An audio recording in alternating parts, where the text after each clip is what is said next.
Sir ఏంటి sir ఇప్పుడు మీరు కూడా already exhibitor. Single screen theatres పనికి అయిపోయిందన్న వాతావరణం అయితే ఉంది. ఎందుకంటే I belongs to Parvathipuram Vizianagaram district. థియేటర్లు అంటే మూసేస్తున్నారు ఇంకా.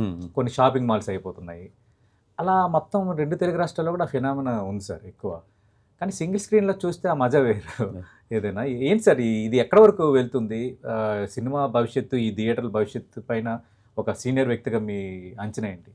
అంటే వన్ థింగ్ అండి, ఇప్పుడు ఇదివరకు ఏంటంటే రెంట్‌తో పాటు ఎంసీస్ కానీ క్యాంటీన్ అని కానీ పార్కింగ్ అని కానీ థియేటర్ ఓనర్‌కి ఇన్కమ్ వచ్చేదండి. ఇప్పుడు ఏంటంటే ఇదివరకు యావరేజ్‌లో ఒక 35,000 to 40,000 స్క్రీన్‌కి వీక్లీ జనాలు వస్తే ఓకే, అది ఈరోజు వచ్చినప్పటికి 9,000 to 10,000కి వచ్చేస్తుంది. సో పవర్ బిల్స్, శాలరీస్ ఇవన్నీ పెరిగిపోయినాయి. అక్కడ ఉన్న రియల్ ఎస్టేట్ వాల్యూ పెరిగిపోయింది, అన్నీ పెరిగిపోయినాయి. ఇన్కమ్ చూస్తేనేమో లాస్ట్ 5 yearsలో అసలు థియేటర్స్కి పెరగలేదు. కరోనా దగ్గర నుంచి అయితే అసలు పెరగలేదు. బట్ ఒక పక్కనేమో మొత్తం ఖర్చులు పెరిగిపోయినాయి, పవర్ బిల్స్ కానీ ఇవన్నీ విపరీతంగా పెరిగిపోయినాయి. ఇంకో దెబ్బ ఏమైపోయింది, ఆడియన్స్ థియేటర్కి రావట్లేదు. వచ్చినా కూడా 3 రోజులు వస్తున్నారు, కామ్ అయిపోతున్నారు. సో రెంట్ ఇది చాలా అంటర్లైన్ సార్. సో రెంట్ పడే పరిస్థితి లేదు. పర్సంటేజ్లోనే 50-50 మీద వెళ్తున్నారు మొత్తం అంతా కూడా. అది పెద్ద సినిమాలకు వచ్చినప్పుడేమో రెంట్ పడిపోతుంది. పెద్ద సినిమాలకు వచ్చినప్పుడు పర్సంటేజ్ ఉంటుంది. చిన్న సినిమాలు ఏమో పర్సంటేజ్ వస్తున్నాయి, పెద్ద సినిమాలు వచ్చినప్పుడు రెంట్ పడుతున్నాయి. పడుతున్నప్పుడు థియేటర్కి ఇన్కమ్ సరిపోట్లా. ఇంకా వాడు డెవలప్ చేయలేకపోతున్నాడు థియేటర్ మెయింటెనెన్స్ కానీ. సో స్లోగా ఏమవుతుంది, ఒక 1.5 yearకి అరే థియేటర్లు బాగట్లేదు అని చెప్పి జనాలు బిజినెస్ వదిలేస్తాడు. జనాలు రావట్లేదు. అలాగని ఓనర్ మెయింటైన్ బాగా చేయిందామంటేనేమో వీడికి డబ్బులు ప్రాఫిట్ లేదు. అవును, అసలు అలాగలాగా బ్రేక్ అయిన అవడమే చాలా కష్టంగా ఉంది. ఓకే, అందుకని ఒక పక్కన మెయింటెనెన్స్లు పాడైపోతున్నాయి థియేటర్. ఇంకో పక్కన ఏంటంటే ఇంకా చూసి వానర్ ఏంటంటే అక్కడ ఉన్న రియల్ ఎస్టేట్ వాల్యూలకి ఇట్లకి దాని కళ్యాణ మండపం కింద లేదంటే షాపింగ్ కాంప్లెక్స్ కింద మార్చేస్తున్నాం. అవును, అంటే మరి మల్టీప్లెక్స్లకైనా భవిష్యత్తు ఉంటుందా? మల్టీప్లెక్స్లో ఉంటుంది. అంటే ఫ్యూచర్లో ఏదైనా మిగులుతాయి 5 years తర్వాత అంటే మల్టీప్లెక్స్లో మిగులుతాయి. లేదు సింగిల్ స్క్రీన్స్ ఏదన్నా ఒక డీసెంట్ పర్సెంటేజ్ సిస్టంలోకి వస్తాయి పెద్ద సినిమాలకు కూడా. ఓకే, అంటే వీళ్ళు అనుకుంటున్నట్టు 40-60 అయితే ఇవ్వరు ప్రొడ్యూసర్స్, 100% ఇవ్వరు.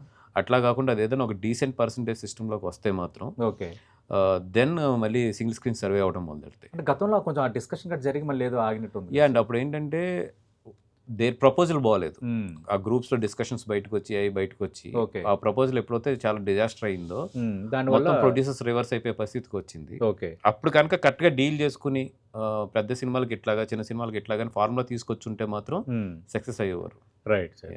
ఓకే సార్, ఇప్పుడు ఇది ఎలా అంటే ఇప్పుడు ప్రపంచంలో వస్తున్న మార్పులు, ఈ గ్లోబలైజేషను, ఎదురవుతున్న పోటీ, వీటి నేపథ్యంలో మన స్కేల్ పెరిగింది, సినిమాల స్కేలు. మనం ఇంకెక్కడ తీసిపోమంటే ఇంకెందుకు మనం ఎన్ని సినిమాలు ఎందుకు, బన్నీ గారిది పుష్ప కోసం మాట్లాడుకుందాం, ఒక హై స్కేల్ సినిమాలు. మీరు అంత డబ్బులు పెట్టకపోతే ఆ క్వాలిటీ ప్రేక్షకులు ఊహిస్తున్న స్కేల్ని మీరు రీచ్ కాలేకపోతున్నారు. అట్ ది సేమ్ టైం ప్రేక్షకుడు ఇంకా టికెట్ ధర కొంచెం నాకు అందుబాటులో ఉండాలని ఆయన కోరుకుంటున్నాడు. ఈ రెండు ఎప్పుడు కూడా ఒక ముడి పదార్థం లాగా, అంటే జడ పదార్థం లాగా అటు ఇటు టస్లు అవుతున్నాయి. ఏంటి సార్ దీనికి వే అవుట్ ఏంటి సార్? అంటే ఇప్పుడు జనరల్ ప్రైస్ మీరు పెట్టిన బడ్జెట్కి కొంచెం టికెట్ రేట్లు పెంచినా లేదంటే కొంచెం సినిమా ఆడితే మీకు డబ్బులు వస్తాయి, లేదంటే కంపేటివ్గా లాసే కదా సార్. అంటే ఇక్కడ ఏమైపోయిందంటే ఇప్పుడు ప్రొడ్యూసర్స్ ఎట్లా ఆలోచిస్తున్నారంటే, ఇప్పుడు సినిమా గోయర్స్ అంటే సినిమా బాగున్నా బాగోపోయినా ఏమున్నా ఫస్ట్ 3 daysలో సినిమా గోయర్స్ వస్తారు. ఓకే, సినిమా గోయర్స్ నుంచి లాగేద్దాం అనేదేమో ప్రొడ్యూసర్స్ ఆలోచిస్తున్నారు. ఎందుకంటే వీళ్ళు కంపల్సరీ వస్తారు కదా. అవును, సినిమా గోయర్స్ ఏమంటున్నారంటే మేము ఏదో సినిమా మీద ఇష్టపడి వస్తుంటే మా మీద బాధేస్తున్నారు ఏంటి అంటున్నారు. కరెక్ట్. ప్రొడ్యూసర్ ప్రాబ్లం ఏంటంటే మీరు తప్పితే ఎవరు థియేటర్ రావట్లేదని ఇది ఇతని ప్రాబ్లం. అవును. సో ఇక్కడ ఏం చేయాలంటే ఫుట్ఫాల్ పెంచుకోవాలి. ఓకే, ఫుట్ఫాల్ పెంచుకున్న రోజున ప్రొడ్యూసర్కి ఒక లీవేజ్ ఉంటుంది. అంటే లైక్ ఇంతమంది ఆడియన్స్ వస్తున్నారు కాబట్టి ఆ రోజు ఇతను ఫస్ట్ 3 daysలోనో 4 daysలోనో లాగేయాలనే కంగారు అయితే, ఫస్ట్ వీక్లో లాగేయాలన్న కంగారు అయితే ఇతనికి ఉండదు. ఇదివరకు అట్లా ఉండేది సిస్టమ్. ఓకే, ఇప్పుడు ఎప్పుడైతే జనం తగ్గుతున్నారో తగ్గిన జనం పెంచి బ్రేక్ అయిన అవుతానికి చూస్తున్నారు. ఓకే, అక్కడ ఈ రేట్లు కానీ ఇవన్నీనండి. సెకండ్ థింగ్ ఏంటంటే జనాలు కూడా ఇప్పుడు 600 కోట్లు అయిన సినిమాకి అంటే ఈరోజు రెమ్యునేషన్లు తీసేసారు పక్కన.